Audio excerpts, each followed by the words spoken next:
जैसे कि इस समय जैसे आप व्यापार संगठन से हैं, तो हलाल प्रोडक्ट जो सर्टिफाइड प्रोडक्ट्स हैं, हलाल सर्टिफाइड वेरीफाई जो किए जाते हैं, तो उसको लेकर सरकार ने बैन कर दिया है कि जो हलाल सर्टिफाइड जो प्रोडक्ट्स है वो नहीं चलेंगे, उसकी छापेमारी लगातार की जा रही है। तो आप कहाँ तक इस बात को जायज़ मानते हैं? हलाल जो शब्द है वो एक अरबी शब्द है, लेकिन कोई कंपनी अगर हमारे प्रोडक्ट पे हलाल का लगाती है तो वो हमारी सरकार से अथोराइड होना चाहिए। हमारी सरकार ने food safety and standard authority of India को यह अथॉराइट दे रखा है कि वो हमारे प्रोडक्ट को, हमारी यूपी के प्रोडक्ट में जो यूपी में बिकेंगे उसको चेक करे और शुद्धता अशुद्धता नापे। तो उसी को ही अधिकार है ये कि वो शुद्धता अशुद्धता नापे कि हलाल है या नहीं है हलाल।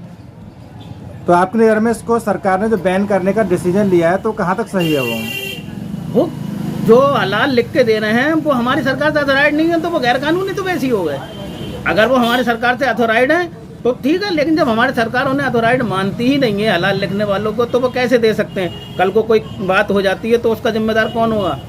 अच्छा, एक और बात सामान्य से पब्लिक के बीच चल रही है कि जो हलाल शब्द है उर्दू का शब्द है और उर्दू यानी कि हम लोग सीधे मुस्लिम से जोड़ देते हैं। तो सब लोगों का ये मानना है कि सरकार जो है वो उर्दू शब्द होने के नाते या मुस्लिमों का शब्द होने के नाते हलाल शब्द के वो बैन लगा रही है। नहीं, ऐसा कुछ आपकी नज़र में है? सरकार जो बैन लगा रही है वो हलाल एक बनी हुई कंपनी पे लगा रही है, जो कि बॉम्बे की, महाराष्ट्र की ये कंपनी है शायद मेरे ख्याल से। तो वो उस पर बैन लगा रही है, उस कंपनी पे जो उन्होंने अपना हलाल का एक प्रोग्राम, जैसे हमारे यहाँ FSSAI का है लगाने का, वो लगना चाहिए। जो हमारी इंडियन सरकार ने जिसको मान्यता दे रखी है उसकी मोहर लगना चाहिए। अगर वो अथोराइड है तो वो सरकार से बात करें ना कि हम अथोराइड है, हम मोहर लगा सकते हैं। नहीं, कुछ लोग उसका धर्म को लेकर जो नहीं, धर्म को लेकर जोड़ रहे हैं। धर्म से इसका क्या मतलब है? धर्म से इसका कोई मतलब नहीं है। वो उस पर लिखा जा रहा है हलाल ना हलाल। अगर असली मुसलमान है तो वो जानता है कि हलाल क्या है, हराम क्या है। अब हम देख थोड़ी ना है वहाँ पे, देखना नहीं चाहिए, इस चीज़ को नहीं लेना चाहिए। ये एक शब्द है हलाल और हराम।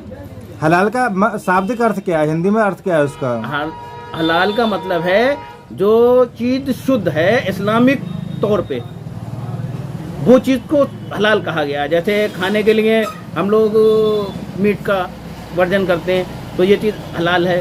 शादियों में करते हैं तो उसमें भी कहा जाता है भाई ये शादी हलाल है और ये रिश्ते हलाल नहीं है। जैसा कि आपने कहा हलाल का मतलब है शुद्ध, ठीक है। अब ये कैसे हम लोग गारंटी ले सकते हैं, फिर कैसे ये गारंटी हो सकती है कि जो हलाल का जिस पर टिक लग के जिस पर वेरीफाई होकर आ रहे हैं वो चीज़ शुद्ध ही है? वो सरकार यही तो कर रही है। सरकार ने जो अथॉराइज्ड कंपनी है हमारी food safety and standard authority of India, उसको दे रखा है ये जिम्मेदारी कि वो ही करेगी। अगर कल को वो चीज़ सर्टिफाइड नहीं होती है, वो शुद्ध नहीं पाई जाती है, तो उसकी जिम्मेदारी है कि आपने मोहर कैसे लगाई। अगर मैं सीधे सीधे आपसे क्वेश्चन करूं कि आप मुस्लिम समाज से आते हैं, ठीक है, और हलाल को सरकार ने जो हलाल वेरीफाइड जो प्रोडक्ट्स उनको बैन कर रही है, तो आप उसको कहाँ तक सही मानते हैं या फिर क्या आपको लगता है, क्या आपकी भावनाएं रहती हैं अगर हम एज ए मुस्लिम आपको देखें तो? नहीं, यहाँ मुस्लिम और हिंदू का तो कोई मतलब ही नहीं है। हलाल एक शब्द है, वो उर्दू का शब्द है। अब आप अगर सरकार से अथॉराइज नहीं है तो आप अपनी मोहर लगा के किसी राज्य में कोई चीज़ कैसे बेच सकते हैं? जब तक वो सरकार ना चाहे। वो सरकार उस चीज़ पर पाबंदी लगा रही है, अपने राज्य की सेफ्टी कर रही हो। अगर बोलो हलाल की जगह शब्द चेंज कर दे, नाम चेंज कर दे, तो ये फिर वही बात, वो कुछ भी कर दें, हलाल की जगह हराम कर दें और शुद्ध लिख दें, लेकिन सरकार मानता है तो सरकार को ही देनी है। तो आप सरकार द्वारा उठाए गए कदम से आप संतुष्ट हैं?